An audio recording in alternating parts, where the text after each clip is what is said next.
All right, so I decided to go ahead and switch over to using the screen instead of the uh, blackboard or the whiteboard because I figured this would actually be maybe easier to show on the screen because this is more like what you're going to do in reality anyway. So here's what we have. We're taking a 4-byte value, like you might find in the well, an IP address is like this, but with an IP address, each separate piece of it is each byte is one value, and you just string them together with dots. But when you do the sequence numbers or the acknowledgement numbers in TCP, you're going to need to be able to take these 4 hexadecimal bytes and convert it into one giant value in decimal. So we're going to learn how to do that here now. We just did the other one. Converting to binary and also converting to decimal with 2 bytes, but now we're going to do it with 4. So the same thing we saw there applies in that, oops, that's not right. I had to do this. Okay, so powers of 16. So this is 16 to the 0 power because that's how place numbering systems work. Is that the first place, if it's base 16, which is what hexadecimal is, the first place is 16 to the 0. 16, anything to the power of 0 is 1. 16 to the power of 1 is just 16. So this is the 1's place, the 16's place. Over here is where it gets a little bit more interesting because we have 16 to the power of 2, 16 to the power of 3, 16 to, oops, let's just do it that way, 16 to the power of 4, 16 to the power of 5, 16 to the power of 6, and 16 to the power of 7. And so 7 is the highest power here because we have 8 places counting from 0 to 7. So that makes sense. So for each of these, you can calculate what the value is of that place, right? This is the 1's place. This is the 16's place. 16 times 16, that's why I have the calculator up here on the screen, is 256. That one I knew.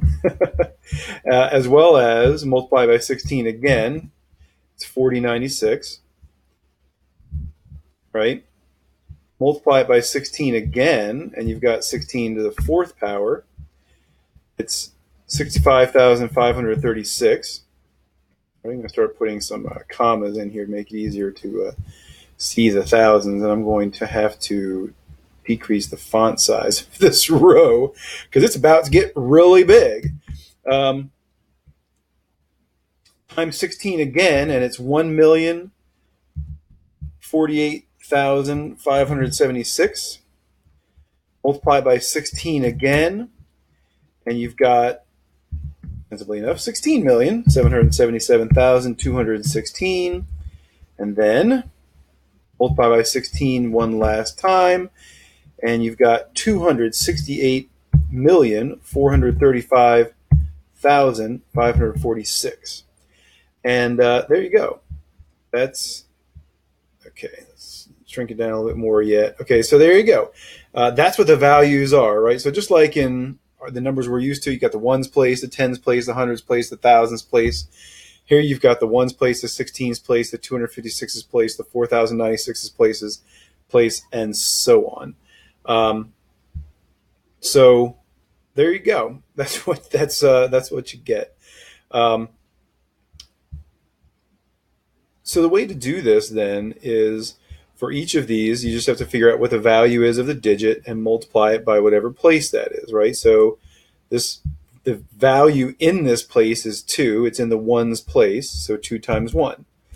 The value here is 15. It's in the 16's place. So we'll use the calculator for that one. It's 240, right?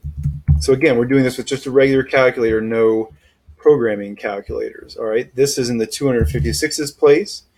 There's a 3 in that place, and that's going to be 768 as the value of that place. And obviously, I'm going to have to shrink. What did I end up using here? size 9 font. So let me go ahead and shrink this down to a lower, smaller font too, because we're obviously going to have the same thing going on here, only more so because we're multiplying. So we got a 4 in the 4096's place, and that's 16,384. We've got a 9 in the 65,536's place, and that's 500 or 589,824. Right, so you see what we're doing here, right? So C is what? What's the value of C? A is 10, B is 11, C is 12. Right, so we got 12 times 1,048,576. All right, the easy thing to do here is copy and paste. Easier than typing them out. Wonderful thing about doing it all on screen with a calculator that's on your computer. We've got A, which is 10, right, in the 16,777,000 place. This one, I don't even need a calculator for this one because it's just multiplying by 10 because A is 10. So it's 10 times this. Add a 0 to the end. And then, of course, since we are using commas, we got to shift all the commas over. That's not right. There you go, 167 million. And then here it's 2 times 268,435,546. Or 456, sorry. And the answer is, and I'm going to just copy and paste this one again, then put in the commas. I like the commas. It makes it easier to see what we're dealing with. All right, so that is all the values of each place, right? So this is the value in the place. This is the value of that place. So you multiply them together. And then what we'll get below, I'm going to do another row below, is we're going to add them all together, right? So I already have, let's see here, table design. Let's get rid of that border up there, make it nice. And there you go. All right, so we're going to add them all together. I guess I don't really even need another column for that. Okay, so we're going to add all of these together. I already have this value in my calculator. It's the biggest one, the most annoying to have to keep entering, so I don't have to enter it again. Oops. Okay, so I go to my calculator. I add 167,772,160. I add again 1,200,000. Oh, sorry, that's actually not 1 million. That's 12 million. See, I have the comma in the wrong place. So it's 12,582,912. Add again 589,824. Add again 16,384. Add again 768. Add again 240. Add again the 2. And then that's what that equals. And I can copy it, and I can paste it down below. Bing! There you go. Put some commas again, makes it easier to tell what the value really is, so you know which places you're dealing with. So it's 717,833,202. And that is the value, the decimal value of these 4 bytes all put together as one big long 4-byte long value. That's what you get. So that's not that hard to do. You can do it with a regular calculator. Let's go ahead and use, as long as we're sitting here at this wonderful calculator that's capable of doing it, let's go ahead and use the programming calculator as well to double check our work. So I'm going to put it into hexadecimal mode.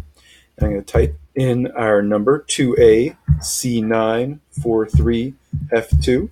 Right, that's the number here we have in hex, and then so we can see what the value looks like. Right, it's 4 bytes long, so we can see what the value would look like in binary. You can, by the way, in Mac, you can show or hide the binary, and then I'm going to change it to decimal, and it's 717,833,202. Woohoo! We did it right. So there you go. That's all there is to it. Not that hard. It's a little laborious, but again, it's not something you have to do every day. It's not something that, this isn't what the pros are doing every day. But doing this gives you the confidence that you can do this, that this is something you can do. You can work it out longhand. You can work it out with a calculator. It takes time. It takes patience, but you can totally do it. And you understand what's going on. You understand what the operations really are. I feel like when you do the operations by hand, you understand what this really all represents. Whereas if you just plug into a calculator, you don't have to understand what it really is. And I think there's a lot of value in that. Once you learn to do it with the calculator, you're never going to do it with the calculator in real life. That's okay. The only way you're ever going to do it with the calculator in real life is if you become, I don't know, a professor, and then you'll do it again every semester, over and over again with a different group of students. But other than that, you'll probably never need to do this again. It's just not something the pros normally are doing. They allow the machines to do the work for you. So it's one thing to allow the machines to do the work for you on a daily basis, but it's another matter just to let the machines do everything for you and not even understand what it is they're really doing. I think there's a lot of value in that, a lot of power in that. So next up, we're going to give you an exercise to do that will allow you to practice this.